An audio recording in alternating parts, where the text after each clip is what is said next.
Okay, Lowe's 2725, customer Brown. We have a galley kitchen in a condo area.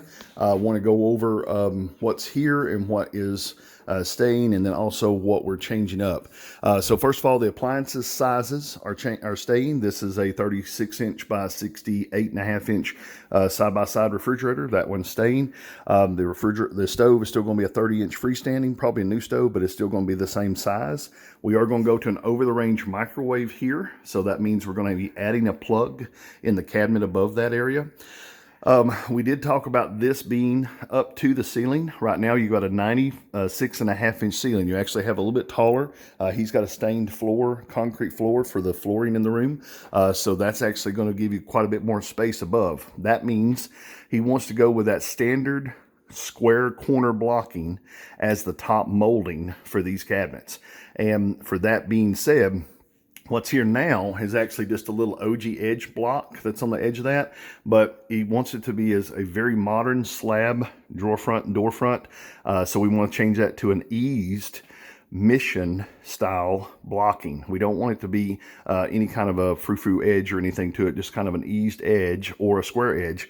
I'm thinking the S3S96 as a top block. Now, one of the things we talked about here, this return wall is about 27 inches deep or so.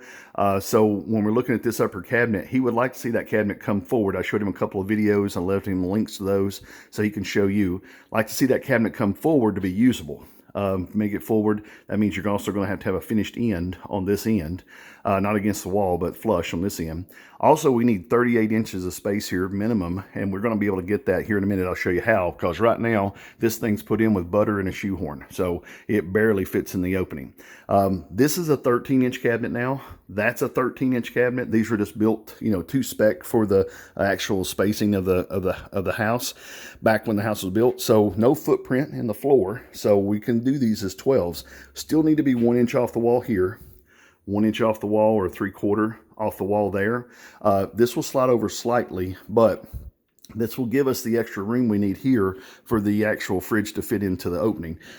This spacing, if you look here, this spacing is literally nothing here. There's like a 1/2 inch. So 38 inches or so, 37 7/8, something like that is what we're going to end up getting. That's perfect as far as having that to go in there.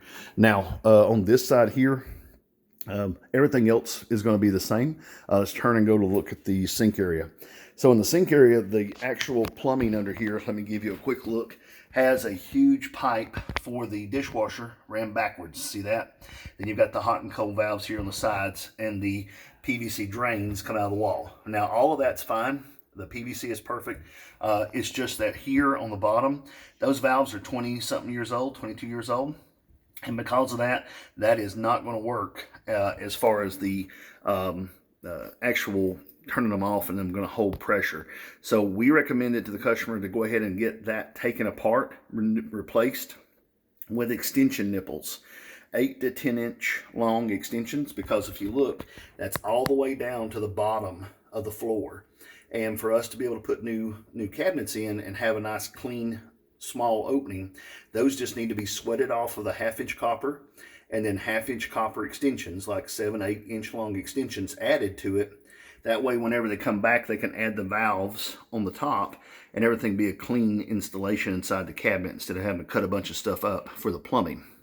Now, one of the things that changed in the design, we started talking about, he wants a single bowl sink, which means we can make this a 24-inch cabinet now.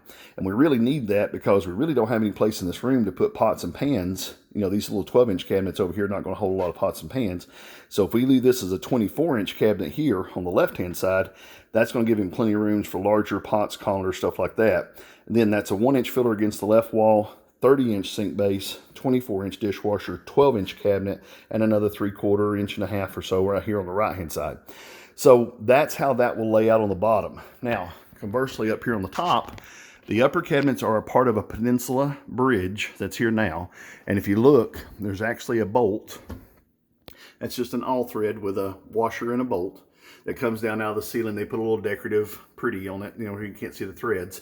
The new cabinets, he would like to maintain this height. So if we do 30-inch cabinets here with an inch of the 3/4 blocking at the ceiling, we'll just cut that threaded off to where we need it and reuse it to stabilize this bridge. That way you can get away from having to have peninsula cabinets with the trusses built into the back of them. So this would actually just be 3 cabinets, 1, 2, 3 30s. And that way you have the same symmetry that you had before, and 30 inches tall with a 3/4 S3 S96 at the top, scribes on the left and right, you know, to finish those out against the fillers. And then around on the back, let's go around here.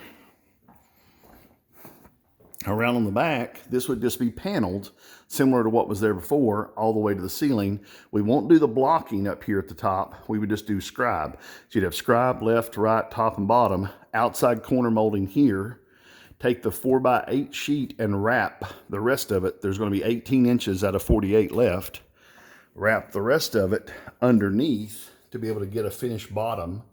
And one of the things we talked about was maybe he wanted to add some lighting underneath this. That would be a third party, an electrical third party person. But he has the power right here. This is his disposer switch. That could be changed to a duplex switch and an outlet beside of each other. Then use the power that's there into that hollow wall and come into this cabinet. And then when we actually pull the new ones, we'll pull the 14 gauge wire, or the lamp wire. Of course, if it's LED, it can be lamp wire. Pull that through. So if we have about 7 feet of actual lamp cord wire or 14 gauge with ground underneath there, then we could pull that through before we put the paneling on and have them access to his wiring, have nice lighting above his sink area. Right now, the only lighting he has is here in the ceiling, and when you stand at the sink, of course, it casts shadow like that. So having some better lighting right above that task lighting would actually be really, really good option for this one. I think that covers it. Oh, the wall. We are cutting the wall down to 1 level. Get with me on the labor for that one as far as making that to level. We are going to have some sheetrock repair here on the right and sheetrock repair on the left. That is outside of the scope of what Lowe's does. So make sure that the customer is aware he's going to have to get his handyman to do that repair on the sheetrock on the left and right. This measurement from the edge, the outside corner edge, to the wall is 9.5 inches. At 9.5 inches, your highest permissible is 10. So at 9.5 inches, there should be no issue as far as being able to get countertop with the overhang and not have to have any corbel supports or anything on this side of the wall after we're done cutting it down. So that's the other thing about this one. You should be able to omit any corbels or integrated supports for the back of the wall. If you have any questions about this kitchen, feel free to give me a call at 423-650-1051. Have a great day.